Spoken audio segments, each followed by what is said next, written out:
Hey dear student, welcome back the class of physics by accessor, the finest and easiest way to learn the concept by accessor। तो alternating current अपना chapter चल रहा था। About 6 lecture अपने इस chapter के हो चुके हैं। आज का जो लेक्चर रहने वाला है वो है सीरीज LCR सर्किट के ऊपर। सबसे पहले क्या होता है LCR सर्किट, कहाँ ये काम आता है।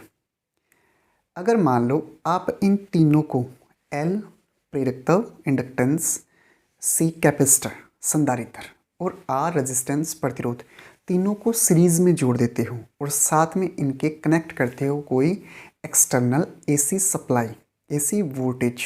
तो वो जो AC वोल्टेज होती है वो इन तीनों के ऊपर किस प्रकार अपना इफेक्ट शो करता है, कंप्लीट डिटेल से चर्चा करेंगे विद न्यूमेरिकल फेजर आरेख।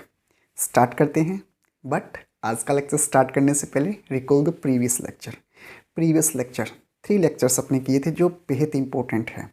फर्स्ट किया था, अगर मान लो कि एक्सटर्नल सप्लाई है AC को रेजिस्टेंस के साथ कनेक्ट किया था। सिर्फ याद इतना रख लो, वो जो तीनों लेक्चर है वो आज के लेक्चर में बहुत काम आएंगे। उन तीनों के ऊपर ही डिपेंड है ये LCR सर्किट। उन तीनों की हेल्प से ही क्या करेंगे अपन, इसके लिए फेजर आरेख शो करेंगे और फेजर आरेख शो करने के बाद में आज का लेक्चर अपना स्टार्ट होगा। एक बार रिकॉल करते हैं। सबसे पहले AC सप्लाई के साथ में रेजिस्टेंस को कनेक्ट किया था और अपन ने ये देखा था कि जो करंट फ्लो हुआ था उस सर्किट के अंदर, वो करंट और वो जो AC वोल्टेज है वो दोनों सेम फेज में चल रहे थे। मतलब उनका कला सेम थी, सेम कला के अंदर चल रहे थे, जैसा करंट वैसी वोल्टेज। उसके बाद में 2 नंबर पे किया था अपन ने, इंडक्टेंस को कनेक्ट किया था अपन ने AC सप्लाई के साथ में और ये देखा था कि जो करंट था वो वोल्टेज से π/2 कला कोण पीछे आ रहा था। मतलब वोल्टेज करंट से π/2 कला कोण आगे थी।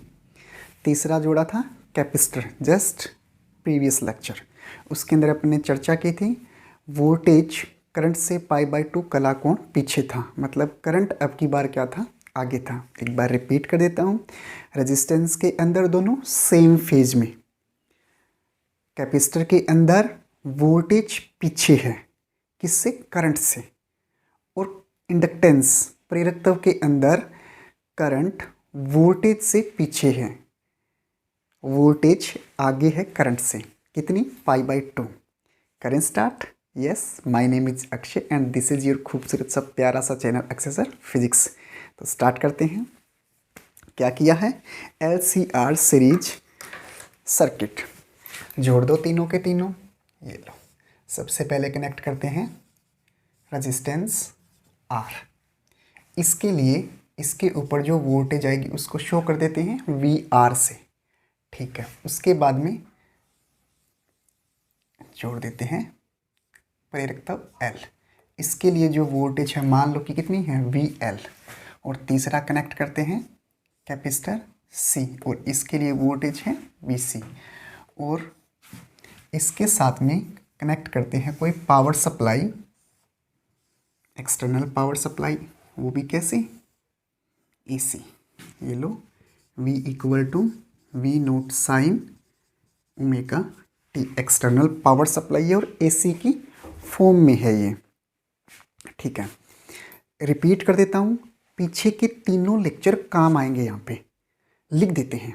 सुनो, जैसे ही क्या किया अपन ने, इस एक्सटर्नल सप्लाई को कनेक्ट किया। मान लो कि इस सर्किट के अंदर करंट फ्लो होना स्टार्ट हो गया। वैसे तो अगर मान लो कि आप AC सप्लाई जोड़ते हो, AC बैटरी कनेक्ट करते हो, तो सर्किट के अंदर करंट की डायरेक्शन शो नहीं करते हैं। लेकिन सिर्फ और सिर्फ समझने के लिए अपन क्या करते हैं, इसके अंदर मान लो कि करंट फ्लो हो रहा है ये इस डायरेक्शन में, मान लो सिर्फ और सिर्फ, वैसे ये डायरेक्शन शो करना गलत है, सिर्फ समझने के लिए।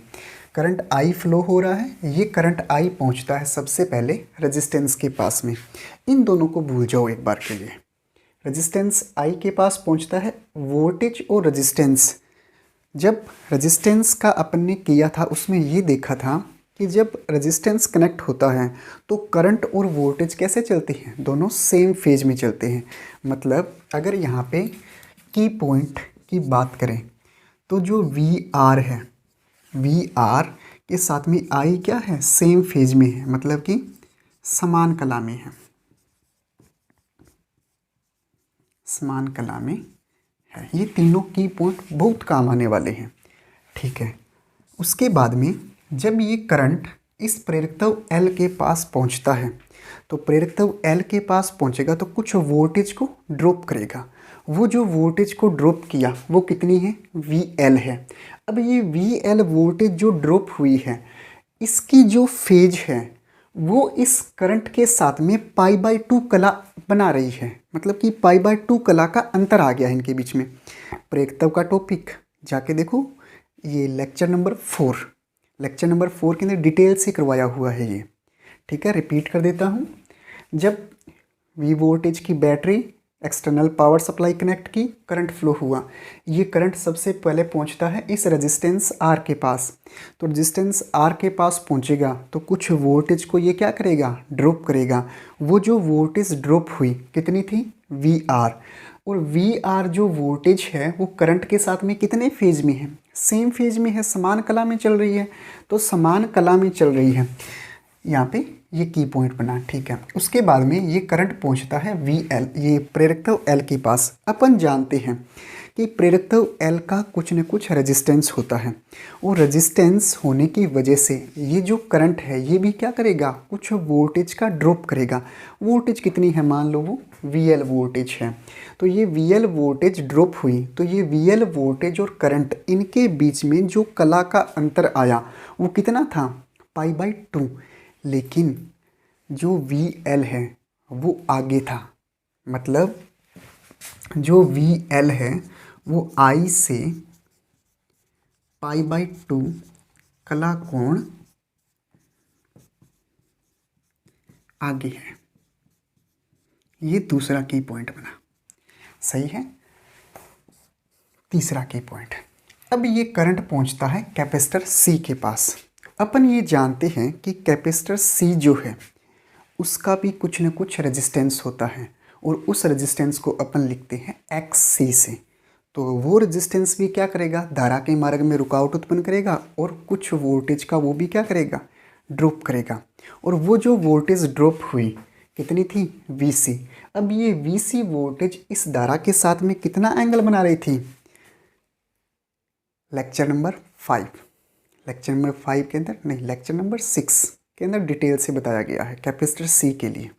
जाओ देखो, ठीक है। वोल्टेज VC ड्रॉप हुई और ये धारा के साथ π/2 कला एंगल बना रही थी। लेकिन जो VC था वो करंट I से π/2 कला कोण पीछे है, π/2 कला कोण पीछे है। ये लो, मतलब कि करंट ने अपना काम कर दिया। जो वोल्टेज ड्रॉप की वो वोल्टेज जितना फेज कम या ज़्यादा हो रही है अपन ने की पॉइंट के अकॉर्डिंग इसको शो कर दिया है, ठीक है। अब सुनो करने क्या वाले हैं। देखो अपन ये जानते हैं कि V वोल्टेज की पावर सप्लाई कनेक्ट करने से करंट फ्लो हुआ। रेजिस्टेंस इस करंट के ऊपर कोई इफेक्ट नहीं डालता है। क्यों नहीं डालता, क्योंकि देखो जो फेज चेंज हो रहा है वो फेज फ्रीक्वेंसी के कारण चेंज हो रहा है। मतलब कि रास्ते में रेजिस्टेंस आया और उस रेजिस्टेंस ने क्या किया, करंट की वैल्यू को कम किया। अब करंट की वैल्यू को कम करेगा, दो टाइप से करेगा। मतलब एक तो उसकी जो मैक्सिमम वैल्यू है उसको कम करेगा, दूसरी उसकी फेज को चेंज करेगा। तो रेजिस्टेंस अगर आपको याद हो तो जो वोल्टेज चल रही थी वो इस टाइप से चल रही थी, ज्यावक्रीय रूप में, आवर्ती फंक्शन के रूप में, ठीक है। ये इस टाइप से चल रही थी। अपन ने ये देखा था कि रेजिस्टेंस का अगर फ्रीक्वेंसी के साथ में अपन ने प्लॉट ड्रॉ किया है, ग्राफ बनाया है, तो वो कांस्टेंट आया था। फ्रीक्वेंसी f के साथ में रेजिस्टेंस का प्लॉट ड्रॉ किया, वो कांस्टेंट आया था, ठीक है। मतलब ले दे के ये जो प्रेरकत्व L है और ये कैपेसिटर जो C है, संधारित्र C है, ये इस करंट के साथ में कुछ ना कुछ अजीब खेल खेल रहे हैं। रेजिस्टेंस कोई इफेक्ट नहीं शो करता क्योंकि फ्रीक्वेंसी और रेजिस्टेंस का कोई रिलेशन नहीं होता है। मतलब जो कैपेसिटर है और जो प्रेरकत्व है वो दोनों AC और DC के साथ में खेल खेलते हैं।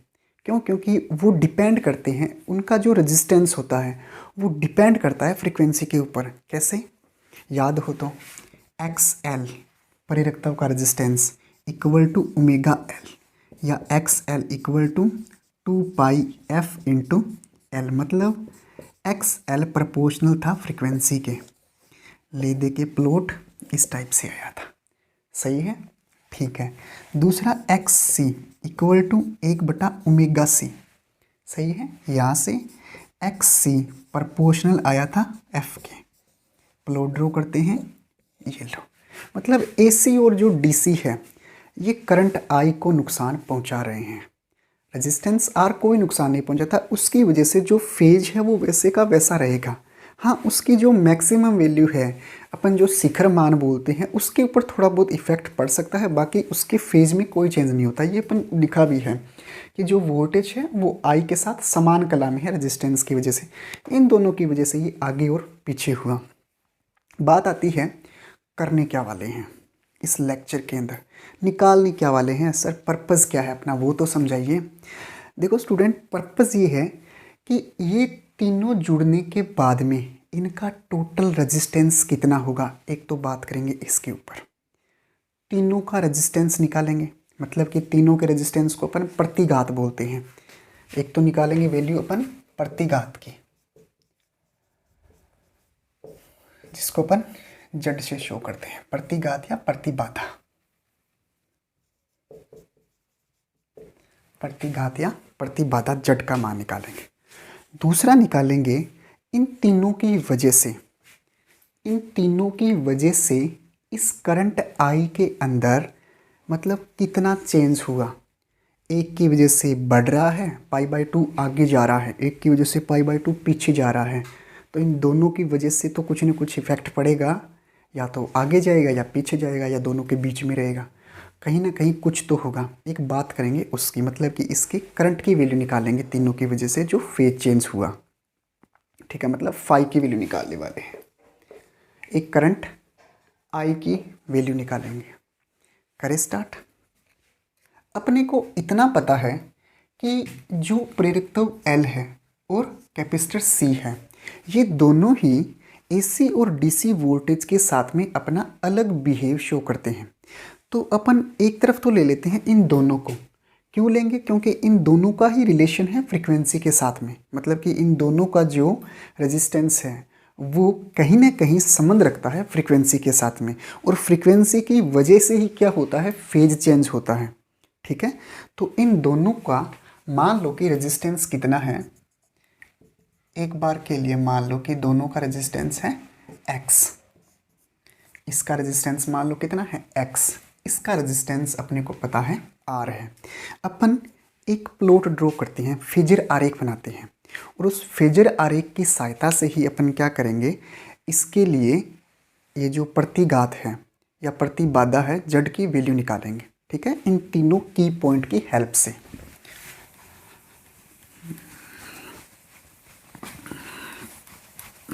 स्टार्ट करते हैं, सुनो, किन किन के बीच में रिपीट कर देता हूँ।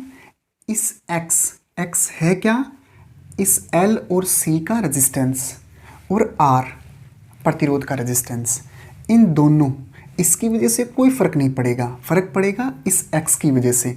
ये x ही जिम्मेदार है इस करंट को आगे पीछे लेके जाने में। तो x और r के बीच में क्या करते हैं, प्लॉट या फेजर बनाते हैं, क्योंकि फेज कौन चेंज करेगा, x या r नहीं करेगा उतना जितना x करेगा, ठीक है। सुनो,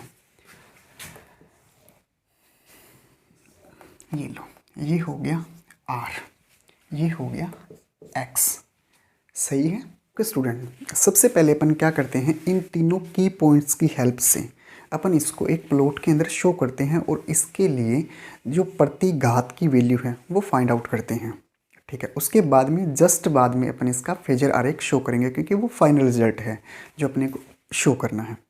करें स्टार्ट। सबसे पहले तीनों ही की पॉइंट की हेल्प से मान लो वोल्टेज अप्लाई की, करंट फ्लो होना स्टार्ट हुआ, मान लो कि करंट कुछ इस डायरेक्शन में जा रहा है आई, सही है। सबसे पहले ये करंट कहाँ पहुँचा, रेजिस्टेंस आर के पास पहुँचा। रेजिस्टेंस आर के लिए ये दोनों समान कला में हैं, कौन कौन, वोल्टेज और करंट, तो समान कला में है तो ये करंट आई है और ऐसे ही चल रहा है वी आर। दोनों सेम फेज में हुए या नहीं हुए? ठीक है। उसके बाद में ये करंट कहाँ पहुँचता है? प्रेरकत्व एल के पास। वी एल वोल्टेज का ड्रॉप करेगा और वो वोल्टेज करंट आई से π/2 कला कोण आगे है, मतलब इस करंट से π/2 कला एंगल आगे। ये रहा π/2, मान लो कि वी एल यहाँ पर है। सही है, ठीक है। उसके बाद में ये करंट पहुँचता है कैपेसिटर सी के सिरों पर। वी सी वोल्टेज का ये ड्रॉप करता है और वी सी वोल्टेज का ड्रॉप करता है तो ये जो वी सी है आई के साथ π/2 कला कोण पीछे है, आई से π/2 पीछे। ये लो वी सी। इस प्लॉट से अपने को एक चीज़ ये कंफर्म हो गई है कि जो वी सी वोल्टेज है और एक वी एल वोल्टेज है, ये दोनों ही पाई, मतलब कि इन दोनों का जो फेज है वो कितना है? पाई है। कहने का मतलब इनका कलांतर है पाई। ये ऊपर जा रहा है, ये नीचे आ रही है, मतलब कि इनके बीच में कला एंगल कितना है? पाई कला एंगल है। ठीक है। अब देखो, ये सेम फेज, ये पीछे, ये आगे। ऐसे समझो कि इन तीनों का जो रेजिस्टेंस है वो जड़ है। समझने के लिए इन तीनों ही जो आपने कनेक्ट कर रखे हैं आर, एल और सी, इन तीनों का टोटल कुछ ना कुछ तो रेजिस्टेंस होगा। उस रेजिस्टेंस की वजह से जो टोटल वोल्टेज ड्रॉप हुई, मतलब तीनों का रेजिस्टेंस होगा कुछ ना कुछ। यूँ समझो, इसके लिए आर है, इसके लिए एक्सएल, इसके लिए एक्सी, तो तीनों के लिए एक बार के लिए माने कि आर प्लस में एक्सएल प्लस एक्सी, तो रेजिस्टेंस तो हुआ और उस रेजिस्टेंस की वजह से कुछ वोल्टेज का ड्रॉप होगा। अब उस वोल्टेज का जो ड्रॉप हुआ, मान लो कि वो वोल्टेज कितनी ड्रॉप हुई? V L C R. कितनी वोल्टेज ड्रॉप हुई? V L C R. अब ये जो वोल्टेज ड्रॉप हुई है ये करंट के साथ कैसे चल रही है अपन नहीं जानते हैं। समझने के लिए मान लो एक बार के लिए कि ये जो वोल्टेज है वी एल सी आर है। यूँ समझो, इसको शो करते हैं। अपने पास में यहाँ पे 3 केस बनते हैं। पहला केस, वी एल की वोल्टेज वी सी से बड़ी हो सकती है। दूसरी, V C voltage V L से बड़ी हो सकती है। तीसरी, वी एल और वी सी दोनों क्या हो सकते हैं? इक्वल हो सकते हैं। और यही दोनों जो है, मतलब इनकी वजह से ही इसके फेज में कुछ ना कुछ चेंज होने वाला है। सही है या नहीं है? ठीक है। अगर पहले केस की बात करें, कि वी एल बड़ा है, वी सी से, मतलब कि जो वैल्यू रहने वाली है वो किसके ऊपर रहने वाली है? एल के ऊपर रहने वाली है, मतलब कि ये बड़ा है। अगर आप इसको ऐसे समझो कि ये वेक्टर क्वांटिटी माने अपन, तो वेक्टर क्वांटिटी के लिए ये दोनों 180 डिग्री के फेज में है या नहीं? ये कलांतर 180 डिग्री। ऊपर वाला बड़ा है तो ऊपर जाएगी, मतलब कि मैं कह सकता हूँ क्या, ये जो टोटल वोल्टेज आएगी वो कितनी आएगी? वी एल माइनस वी सी। क्यों? क्योंकि वी एल बड़ा है और नीचे की ओर जा रहा है, डायरेक्शन अपोजिट है। अपोजिट डायरेक्शन के लिए सिंबल क्या आ गया? माइनस। सिंबल माइनस का आ गया। और इनकी वजह से जो टोटल वोल्टेज ड्रॉप हुई वो कितनी है? V L C R. L C R है, तो जो V L C R voltage drop हुई, मान लो कि वो करंट आई के साथ में फाई कला एंगल बना रही है। कितना एंगल बना रही है? फाई। तो जो टोटल वोल्टेज ड्रॉप होगी, मैं कह सकता हूँ क्या, ये voltage V L C R है और ये मान लो कि करंट के साथ में फाई कला कोण बना रही है। क्या सर, आज तो बोर ही बोर हो रहे हैं? नहीं होंगे, समझाते हैं, सुनो। फाइनली क्या किया, तीनों के की पॉइंट है, इन की पॉइंट के अकॉर्डिंग एक प्लॉट बनाया। करंट आई फ्लो हो रहा है वोल्टेज लगने की वजह से। ये करंट पहुंचता है सबसे पहले रेजिस्टेंस के साथ। वी आर वोल्टेज ड्रॉप होती है सेम फेज में। वी एल वोल्टेज ड्रॉप होती है 90 डिग्री कला angle. V C voltage drop होती है π/2 कला एंगल पीछे। सही है, ठीक है। तीनों का कुछ ना कुछ रेजिस्टेंस है, जिसको मान लो कितना है? जड।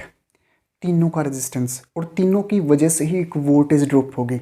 एक वोल्टेज तीनों की वजह से अलग अलग है, लेकिन तीनों का रेजिस्टेंस एक ही है, तो जो वोल्टेज ड्रॉप हुई टोटल उसको मान लो कितनी है, VLCR। ये लो VLCR।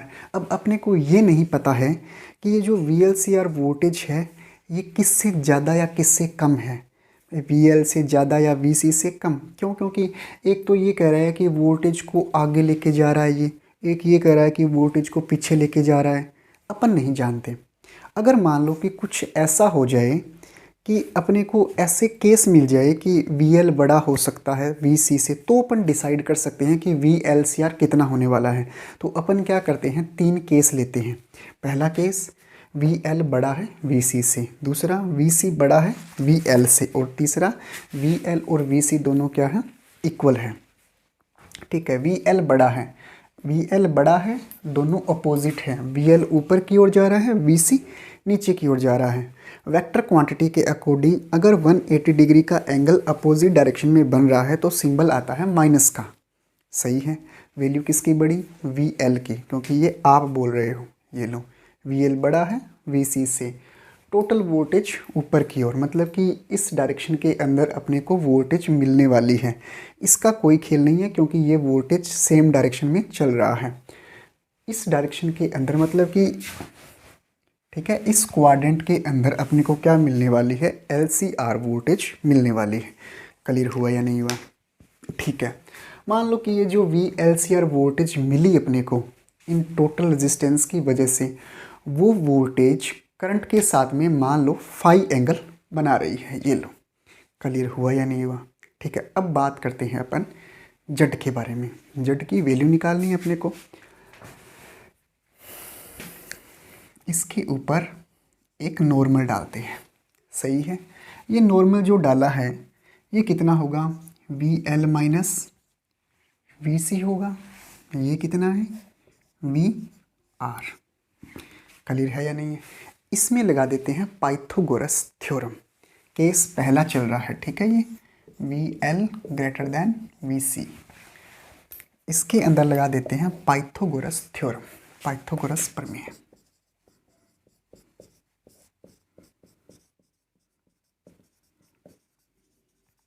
पाइथागोरस थ्योरम लगाएंगे तो फाई के जस्ट सामने वाला लंब परपेंडिकुलर, ये बेस और ये हाइपोटेनियस।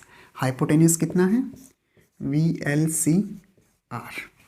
लो VLCR की होल स्क्वायर इक्वल टू यहाँ से VR की square plus VL minus VC की होल स्क्वायर। ये लो, सही है या नहीं है? यहाँ से VLCR की होल स्क्वायर, VR की वैल्यू रख देते हैं, कितनी होती है, VR is equal two ohm के नियम से IR की होल स्क्वायर। VL के लिए भी वोल्टेज है, वोल्टेज क्या होता है, धारा और रेजिस्टेंस का मल्टीपल होता है। VL के लिए रेजिस्टेंस कितना होता है, धारा I फ्लो हो रही है, रेजिस्टेंस XL, माइनस XC के लिए करंट I फ्लो हो रहा है, और ये XC की होल स्क्वायर।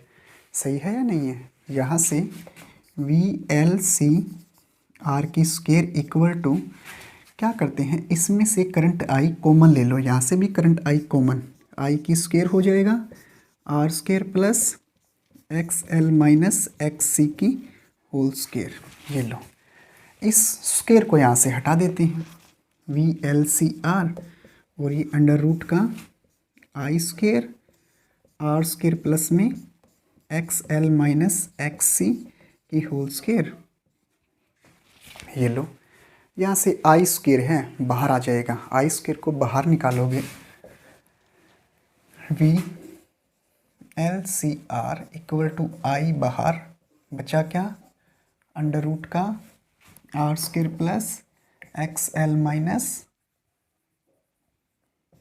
XC की होल स्क्वायर।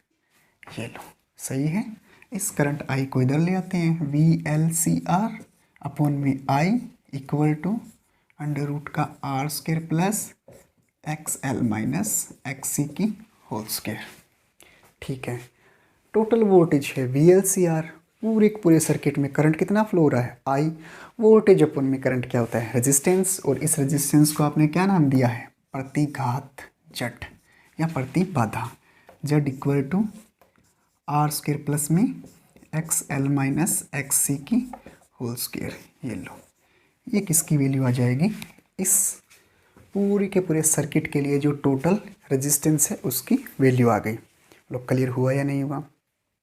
ठीक है, ये तो हुई इसकी सिर्फ और सिर्फ प्रतिघात की वैल्यू।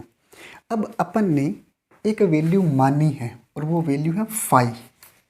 फाई तो माना है, क्या बोला था, मान लो कि जो धारा है वो वोल्टेज जो एलसीआर उससे फाई एंगल बना रही है। तो जो माना है वो तो लेके नहीं चल सकते, उस माना है ना उसको लेट जो किया है उसकी वैल्यू निकाल दो, फिर कह सकते हैं कि हाँ वो वैल्यू अपने काम आएगी। तो इस फाई की वैल्यू निकालते हैं। फाई की वैल्यू निकालेंगे तो अपने पास में क्या पड़ी है, ढाल स्लोप पड़ी है, और स्लोप को निकालते हैं टेन थीटा से, यानी कि टेन फाई की वैल्यू निकाल देते हैं। तो यहाँ से according to slope tan phi क्या हो जाएगा, टेन फाई के सामने वाला परपेंडिकुलर अपॉन में बेस, यानी कि V L minus V C upon में वी आर। ये लो, V L minus V C upon में V R tan phi equal to value निकाल देते हैं इसकी, I X L minus I X C upon में आई आर। आई कॉमन लेके काट दो, यहाँ से फाई की जो वैल्यू आएगी वो आएगी tan inverse X L minus X C upon में आर। ये लो, ये फाई की वैल्यू आ जाएगी। बोलो एग्री करते हो या नहीं करते? फाई की वैल्यू आ गई है, प्रतिघात की वैल्यू आ गई है, दो वैल्यू निकालनी थी, दोनों निकल गई हैं। अब बात करते हैं इसके फेजर आरेख की, जो किन किन के बीच में बनेगा। फेजर आरेख याद रखो, फेज का संबंध किसकी वजह से हुआ, फेज चेंज हुआ किसकी वजह से, रेजिस्टेंस की वजह से। कौन से रेजिस्टेंस की वजह से? इसने तो कुछ नहीं किया, ये तो बोलता है कि मैं तो बीच में नहीं हूँ भैया, मेरे को तो बख्श दो। तो रेजिस्टेंस को एक साइड छोड़ो, मतलब कि चेंज किसने किया, एल और सी ने। इसका टोटल रेजिस्टेंस मान लो कितना है, एक्स। तो एक्स और आर के बीच में अपन क्या करते हैं, फेज बनाते हैं। बनाए, ठीक है। कहाँ बनाए, यहाँ पे तो नहीं बनेगा, यही बना देते हैं। पहला केस हो रहा है ये, ठीक है।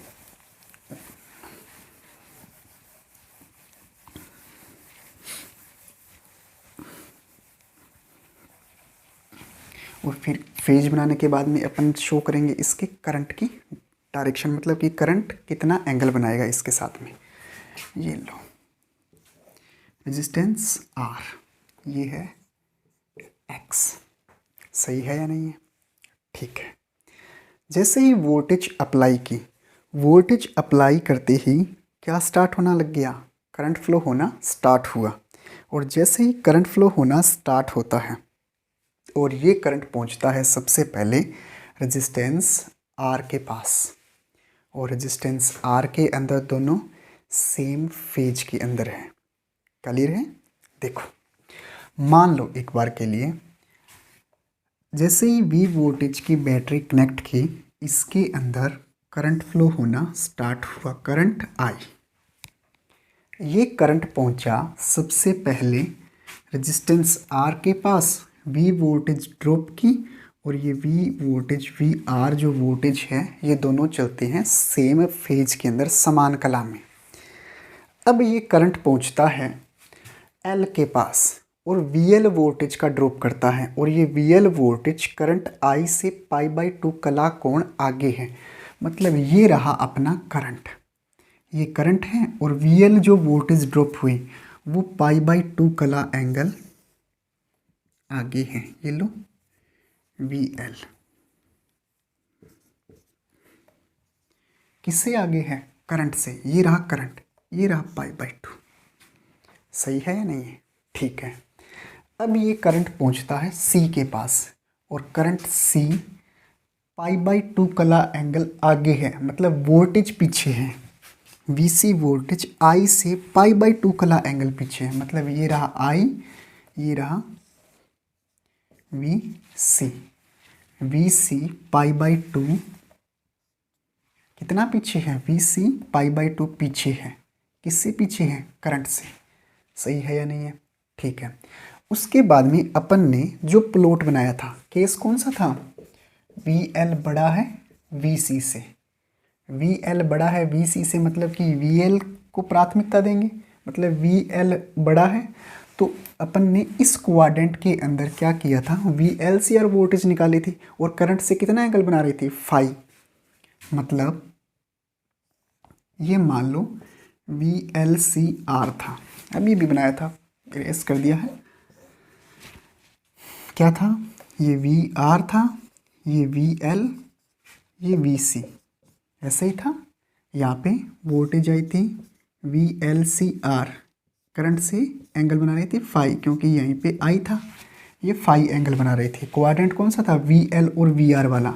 ये वी आर और ये वी एल, ये लो, ये दोनों क्वाड्रेंट है, वी आर और वी एल वाला। आई के साथ में V L C R voltage phi angle बना रही थी, सही है।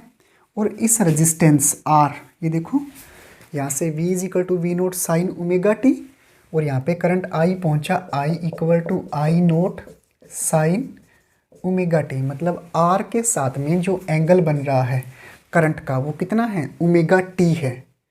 मतलब जब ये वोल्टेज यहाँ पे पहुँचती है तो दोनों फेज सेम है, ओमेगा टी और यहाँ पे भी ओमेगा टी। समझे नहीं समझे, तो ये ओमेगा टी है, तो यहाँ से मतलब जो मेन वोल्टेज है, जो V L C R voltage है, ये कितना एंगल बना रही है, आर के साथ ओमेगा टी। ये लो, ओमेगा टी आर के साथ सेम फेज में है, तो मतलब ओमेगा टी एंगल बना रही है। तो main voltage V L C R कितना एंगल बना रही है, ओमेगा टी। तो यहाँ से अगर आप करंट की वैल्यू लिखना चाहते हो तो करंट की वैल्यू कितनी आएगी, आई इक्वल टू, ये आर है, यहाँ से लिखना है आई की वैल्यू, आर आई ये रहा, टोटल है ओमेगा टी, ये माइनस कितना कर दो, फाई, माइनस कर दो फाई, इतना बच जाएगा। इतने में से इतना घटा दो तो इतना बच जाएगा, मतलब ये इतना है ओमेगा टी, इसमें से ये कम कर दो, इतना बचेगा। मतलब I equal to I naught sine omega T minus का फाई, ये लो, ये आ जाएगी करंट की वैल्यू। बोलो एग्री करते हो नहीं करते, क्लियर हुआ। ये आपका फेज आ गया, प्रतिघात की वैल्यू आ गई, फेजर आरेख हो गया, ठीक है। इस टाइप से अपन क्या करेंगे, फेजर आरेख शो करेंगे। ये तो होता है इसका पहला केस। आई होप आपको समझ में आया होगा। अगर नहीं भी आया है तो वीडियोस को पॉज करके बैक करके वापस देख लेना, समझ में आ जाएगा। अगर फिर भी नहीं आता है तो इसका सेकंड केस देखते हैं, शायद उसके अंदर सेकंड केस में समझ में आ जाए। करें स्टार्ट, सुनो।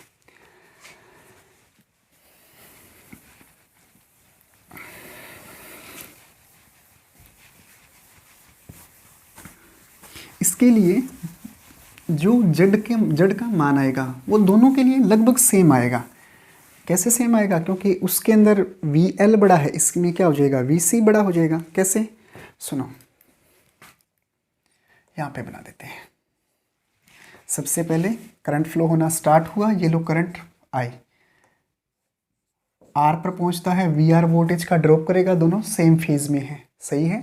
उसके बाद में ऊपर चला जाएगा, यहाँ पे current I, V R voltage दोनों सेम फेज में है, ठीक है। उसके बाद में ये करंट पहुंचता है एल के पास, वी एल वोल्टेज का ड्रॉप करता है, वी एल वोल्टेज का ड्रॉप करता है आई के साथ में π/2 का एंगल आगे।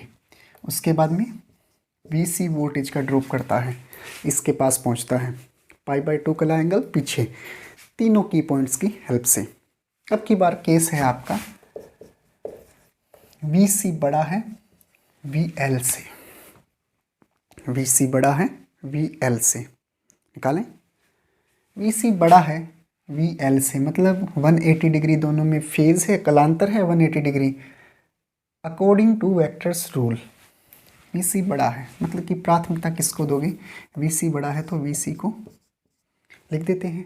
मतलब कि वोल्टेज जो आएगी नीचे की ओर, मतलब ये वोल्टेज कितनी रहने वाली है अब की बार, V C minus V L. Minus symbol क्यों, 180 डिग्री के लिए, दोनों अपोजिट डायरेक्शन में है। बड़ा कौन है? VC, तो VC आगे रह जाएगा माइनस VL हो जाएगा।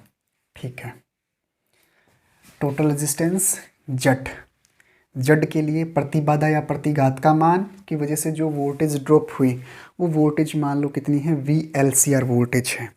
और वो जो VLCR वोल्टेज है मान लो कि वो धारा के साथ में फाई एंगल बना रही है। मतलब तीनों की वजह से जो तीनों का जो रेजिस्टेंस है वो जड मान लो, उस जड की वजह से वोल्टेज ड्रॉप हुई VLCR। वो जो VLCR वोल्टेज है वो करंट के साथ में मान लो कि फाई एंगल बना रही है। अब की बार कौन से क्वाड्रेंट में आएगी जो वोल्टेज आएगी? इस क्वाड्रेंट में।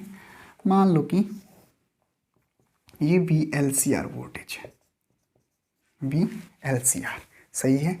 मान लो कि करंट I के साथ में एंगल बना रही है ये फाई, एंगल बना रही है फाई। निकाल देते हैं। इसके ऊपर क्या डालते हो? एक नॉर्मल डालते हो। ये VC माइनस VL हो जाएगा, ये VLCR हो जाएगा, ये VR हो जाएगा। सही है। वही सेम का सेम पाइथागोरस थ्योरम लगाओगे इसके अंदर। पाइथागोरस थ्योरम लगाओगे तो Z equal to under root value आ जाएगी आपकी R² प्लस, अब की बार यहाँ पे XC माइनस XL आ जाएगा। बस इतना ही फ़र्क है इसके अंदर। ठीक है। ये XC आगे रह जाएगा और ये बाद में चला जाएगा। उसके बाद में किसकी वैल्यू निकालते हैं? फाई की, और फाई भी सेम ही आएगा tan इनवर्स। बस बात इतनी है XC माइनस XL अपॉन में R। ये लो, ये फाई का मान आ जाएगा। मतलब जो C जुड़ा, मतलब कि C की वोल्टेज ज़्यादा, C अगर ज़्यादा वोल्टेज ड्रॉप करता है तो करंट पर इफेक्ट पड़ेगा। मतलब इनके ऊपर इफेक्ट कैसे शो हो सकता है? देखो, मतलब इन तीनों का वजह से जो रेजिस्टेंस होगा वो तो सेम होगा, रेजिस्टेंस सेम रहने वाला है। फ़र्क पड़ेगा ले दे के करंट के ऊपर, क्योंकि एक तो एंटी प्रोपोर्शनल है इसके फ्रीक्वेंसी के और एक प्रोपोर्शनल है। तो एंटी प्रोपोर्शनल और प्रोपोर्शनल के अंदर बहुत ज़्यादा फ़र्क है। ठीक है। उसकी वजह से करंट की वैल्यू चेंज होगी। करंट अपना फेज चेंज करने वाला है। ठीक है। कितना करेगा वो देखते हैं। ये लो, इन दोनों की वैल्यू आ गई। अपन निकालते हैं इसका फेजर आरेख, और उस फेजर आरेख की हेल्प से ही क्या निकालेंगे? करंट निकालेंगे। करें स्टार्ट। ये लो, किस किस के बीच में निकालते हैं? रेजिस्टेंस R और दोनों का रेजिस्टेंस, इन दोनों का रेजिस्टेंस XL, X के बीच में, X दोनों का रेजिस्टेंस है, X के बीच में फेजर आरेख खींचते हैं। तो सबसे पहले करंट फ्लो हुआ, मान लो करंट फ्लो हुआ, और ये लो VR यहाँ पे I। मान लो एक बार के लिए करंट फ्लो हुआ, इस डायरेक्शन में जा रहा है। VR वोल्टेज ड्रॉप करेगा, कर दी, सेम फेज में चल रहे हैं। उसके बाद में ये करंट पहुंचा L के पास, π/2 का एंगल आगे। ये लो VL, करंट से π/2 आगे है।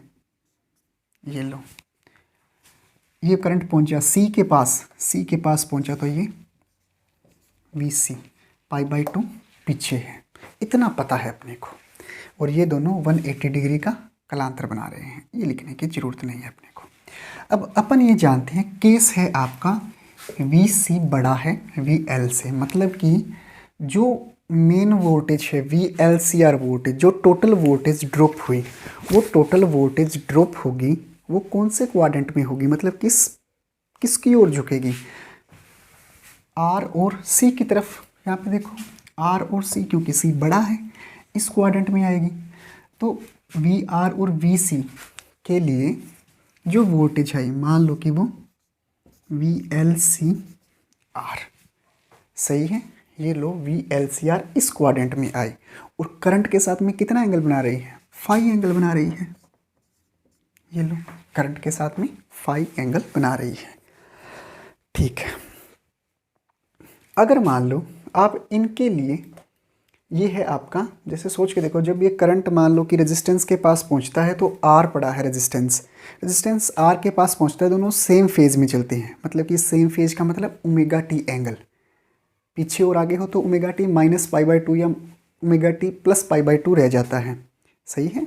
तो यहाँ से सेम फेज में है, तो एंगल कितना बना रही है VLCR वोल्टेज ओमेगा टी। अगर करंट लिखना चाहें, इस R से करंट लिखोगे तो ओमेगा टी प्लस फाई, क्योंकि करंट यहाँ पे चल रहा है और ये R के साथ कितना है ओमेगा टी प्लस फाई, तो I equal to I naught sine omega T plus का फाई। ये क्या आ जाएगा, करंट का मान आ जाएगा। बोलो एग्री करते हो या नहीं करते। ठीक है, इस टाइप से अपन क्या कर सकते हैं, इसके लिए फेजर आरेख खींच सकते हैं। रेजिस्टेंस की वैल्यू सेम आएगी, फाई की वैल्यू दोनों के लिए सेम आएगी लगभग। लगभग का मतलब अगर VL बड़ा है तो XL बड़ा हो जाएगा, अगर VC बड़ा है तो XC बड़ा हो जाएगा। क्लियर हुआ या नहीं हुआ। ठीक है, उसके बाद में अपन तीसरे केस की बात करेंगे, लेकिन तीसरा केस है आपका अनुनाद का केस, जो बहुत ही इम्पोर्टेंट है, रेजोनेंस बोलते हैं जिसको। बात आती है इसके यूजेस की, मतलब कि LCR जो सर्किट है उसका यूज़ कहाँ होता है। देखो स्टूडेंट, जैसे मान लो कि रेडियो हो गई या मान लो कि टीवी के सिग्नल्स हो गए, जहाँ पर भी अपने को सिग्नल्स मैच करने होते हैं, मतलब कि सिग्नल्स की आवृत्ति को मैच करना होता है, वहाँ पर लगा होता है आपका LCR सर्किट।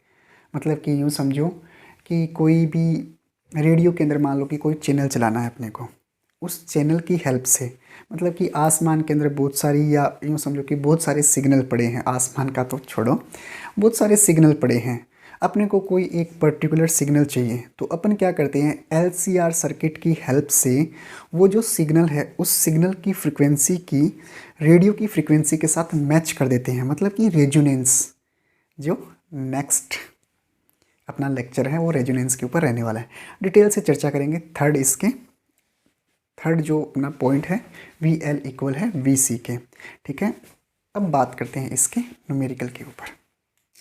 ओके, इसके बाद में एग्जाम के पॉइंट ऑफ व्यू से इसके जो इम्पोर्टेंट न्यूमेरिकल पूछे जाते हैं। ठीक है, इजी से हार्ड की तरफ चलते हैं अपन।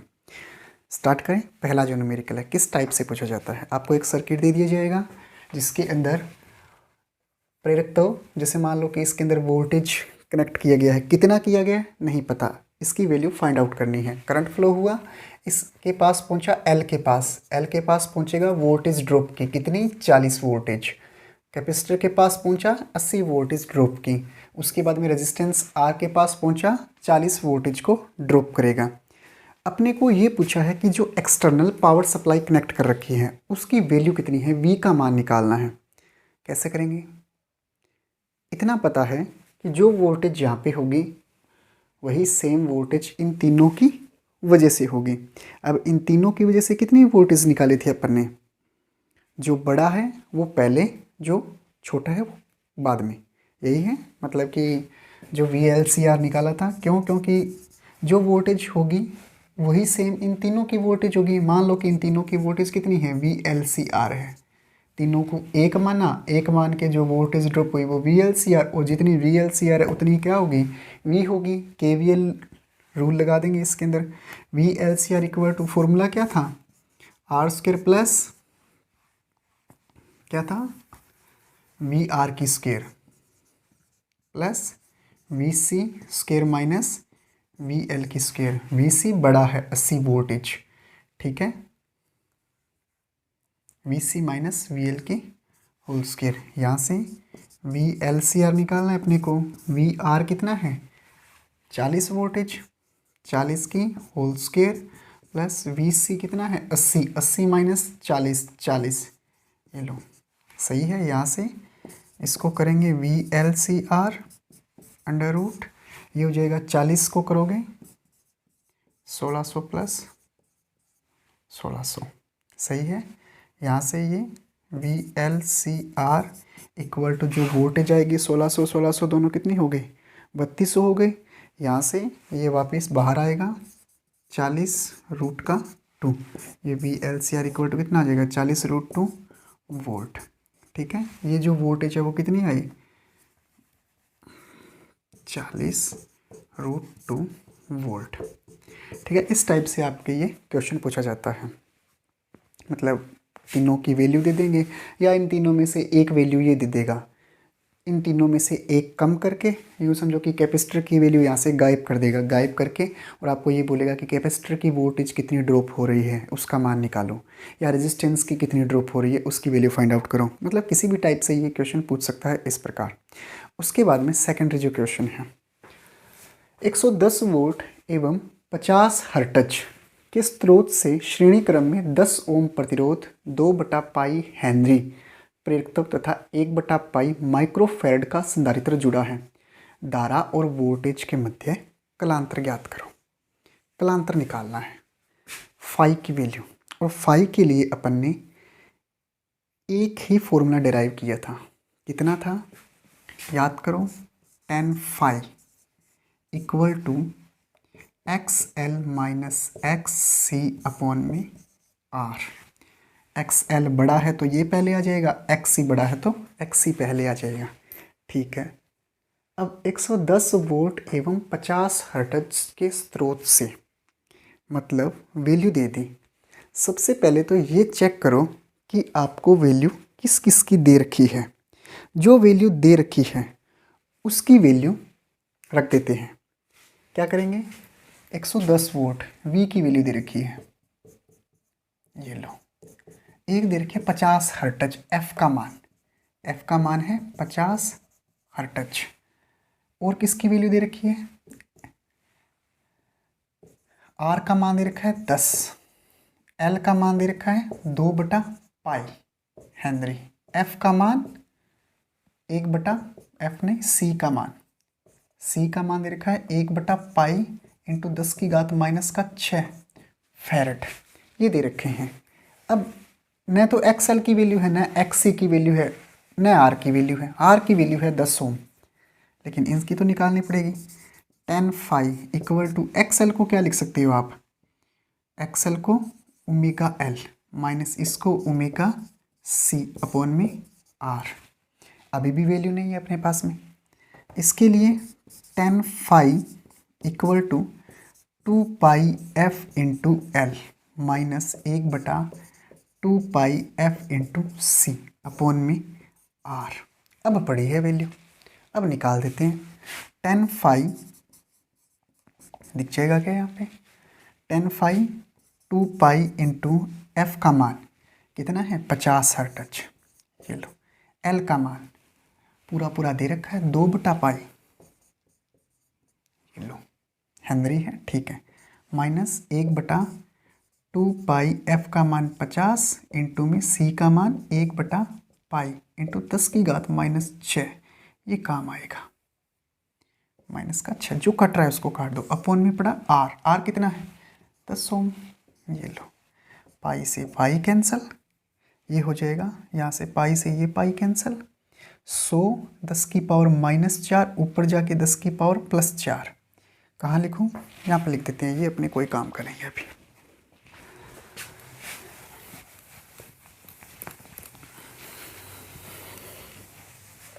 ठीक है, यहाँ से ये कितना हो जाएगा 50, ये 200 हो जाएगा, माइनस ये हो जाएगा पाई से पाई कैंसल, और ये 100 10 की पावर -4 इंटू में 10 की पावर +4 अपॉन में कितना पड़ा 10 पड़ा। यहाँ से इक्वल में पड़ा है ये tan फाई, सही है। ये -4 ये 200, मतलब ये कि ले दे के ये बड़ा रहने वाला है। XL माइनस XC किया था, ये यहाँ पे थोड़ा सा गड़बड़ हो गई, ठीक है। ये XC माइनस XL होगा, क्यों, क्योंकि जो बड़ा होता है वो पहले आता है, तो इसको थोड़ा चेंज कर लेते हैं, बाकी वैल्यू चेंज हो जाएगी ये, ठीक है। ये समझो, ये प्लस हो जाएगा, ये माइनस, ये प्लस, ये माइनस, क्योंकि जो वैल्यू बड़ी वो पहले, तो यहाँ पे 10 की पावर 4 माइनस 200। यहाँ से इसको सोल्व करोगे, फाई की वैल्यू आ जाएगी tan इनवर्स 980, ये लो। ये क्या आ जाएगा, कलांतर आ जाएगा, ठीक है। इस टाइप से अपन क्या करेंगे, इस क्वेश्चन को सोल्व करने वाले हैं। एग्री करते हो, या आपको कोई फाई की वैल्यू दे देगा और दे के आपको फ्रीक्वेंसी पूछ लेगा, कोणीय वेग पूछ लेगा, एल या सी की वैल्यू फाइंड आउट करनी है ये पूछ लेगा, ठीक है। कुछ भी पूछ सकता है, कैसे भी किसी टाइप से आ सकता है क्वेश्चन। एक तरीका मैंने करके बता दिया, नेक्स्ट तरीका आप खुद ढूंढोगे, ठीक है। अगर इससे मिलता जुलता कोई क्वेश्चन आता है तो नेक्स्ट लेक्चर के अंदर आपको करवा दिया जाएगा। उसके बाद में जो थर्ड टाइप का आपका न्यूमेरिकल पूछा जाता है वो आपको वोल्टेज और करंट की इक्वेशन दे देगा, और इक्वेशन देने के बाद में आपको प्रतिघात, प्रतिबाधा या कलांतर की वैल्यू फाइंड आउट करनी होगी। ठीक है, इंपॉर्टेंट न्यूमेरिकल है। देखो स्टूडेंट, अपन ये जानते हैं कि रेजिस्टेंस की वजह से ही वोल्टेज का ड्रॉप होता है। क्या होता है? रेजिस्टेंस की वजह से ही वोल्टेज का ड्रॉप होता है। तो जितना ज़्यादा रेजिस्टेंस उतनी ज़्यादा वोल्टेज ड्रॉप। अगर मैं ये कहूँ कि मैक्सिमम वोल्टेज ड्रॉप हो रही है, मतलब रेजिस्टेंस भी क्या है? मैक्सिमम है। प्रतिबाधा जेड से डिनोट करते हैं। प्रतिघात जो आपने XL और XC लिया था, उन दोनों के बीच में याद करो, मतलब XL माइनस XC या XC माइनस XL, इसको अपन क्या बोलते हैं? प्रतिघात बोलते हैं। और फाइनल आपका कलांतर निकालना है। निकालते हैं, स्टार्ट करते हैं। सबसे पहली बात रिपीट कर देता हूँ, अगर मान लो जितना ज़्यादा रेजिस्टेंस उतना ज़्यादा वोल्टेज का ड्रॉप, मतलब वोल्टेज अगर बहुत ज़्यादा है तो रेजिस्टेंस भी क्या है? मैक्सिमम रहने वाला है, रेजिस्टेंस मैक्सिमम। तो यहाँ से V equal to V naught sine omega T, मतलब वी नोट की वैल्यू कितनी है? 300 वोल्ट। वी नोट की वैल्यू 300 वोल्ट। आई नोट की वैल्यू 6। अपन जानते हैं रेजिस्टेंस होता है वोल्टेज और करंट का रेशियो, और वो भी कितना? मैक्सिमम। वोल्टेज मैक्सिमम मतलब कि 300, करंट 6, ले दे के आया कितना? 50 ओम। ये लो, जेड की वैल्यू आ गई अपने पास में 50 ओम। अब निकालते हैं प्रतिघात, ये एक नंबर है। प्रतिघात आर स्क्वायर इक्वल टू, अपन जानते हैं कि जेड इक्वल टू लिखा था आपने R square plus XL minus XC की होल स्क्वायर। सही है, ठीक है। यहाँ से जेड इक्वल टू वैल्यू रख देते हैं इसके अंदर, अंडर रूट हटाओ, इधर स्क्वायर, आर को इधर लेके आओ, Z square minus R square equal to XL minus XC का होल स्क्वायर। सही है। इसकी वैल्यू चाहिए अपने को, वैल्यू चाहिए तो XL माइनस XC पड़ा रहने दो, इधर Z square minus R square, दोनों की वैल्यू रख दो। वैल्यू रखोगे XL minus XC equal to under root Z की वैल्यू 50 ओम माइनस आर की वैल्यू 40 ओम, ये पड़ा। सही है। यहाँ से दोनों वैल्यू रखोगे 50, 2500 माइनस 1600, 900। XL माइनस XC 900 का अंडर रूट 30 इक्वल टू 30 ओम। ये लो, ये किसकी वैल्यू आ गई? प्रतिघात की वैल्यू आ गई। बोलो एग्री करते हो? ठीक है। उसके बाद में थर्ड आपका है कलांतर, फाई निकालना है।